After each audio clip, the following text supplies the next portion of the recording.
Hello and welcome to PaintShop Pro Basics, episode 31. Today we're going to be covering the push and smudge tools.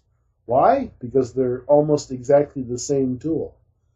Might as well cover the one single difference between them in the same video.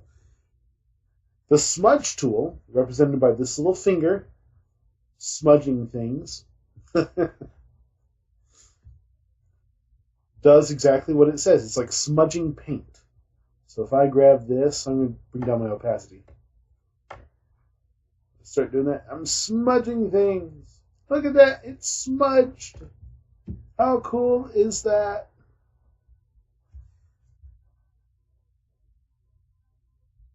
And that's it. Okay, yeah, you smudge things with the tool, but there are some very special settings that you should know about the smudge tool first. First setting is your step. Keep the step low. If you don't keep the step low, you're going to have this weird pattern thing going on. That's just very unseemly. Okay, it's not that great. My demonstration failed. It just failed hard. Okay. But keep the step low anyway. Allows for the best smudging to keep it low. The next setting is opacity. Is it a wonder that these two settings are the biggest settings with any brush? Step and opacity, your biggest settings right there. You're going to want to bring your opacity down to smudge the best. And this actually now the reason why the opacity is such a big setting here refers specifically to why, not to why, but to the big difference between the smudge and the push tool, which I'll get to later. But keep your opacity low for the best smudging. If you don't keep your opacity down, watch what happens.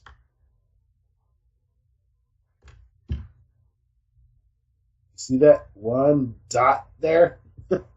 That's my sample point.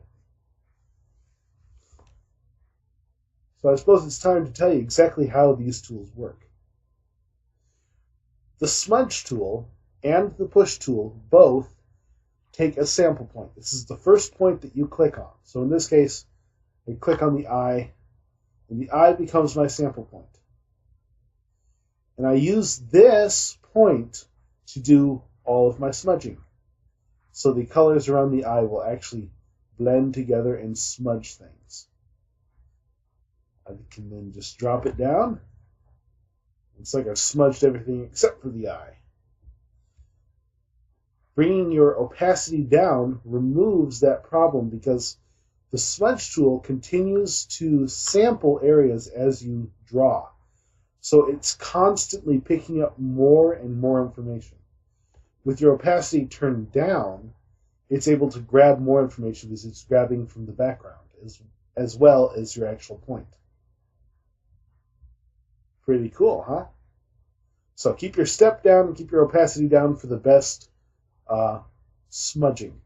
Now the push tool, represented by this little ball being pushed along, the push tool, unlike the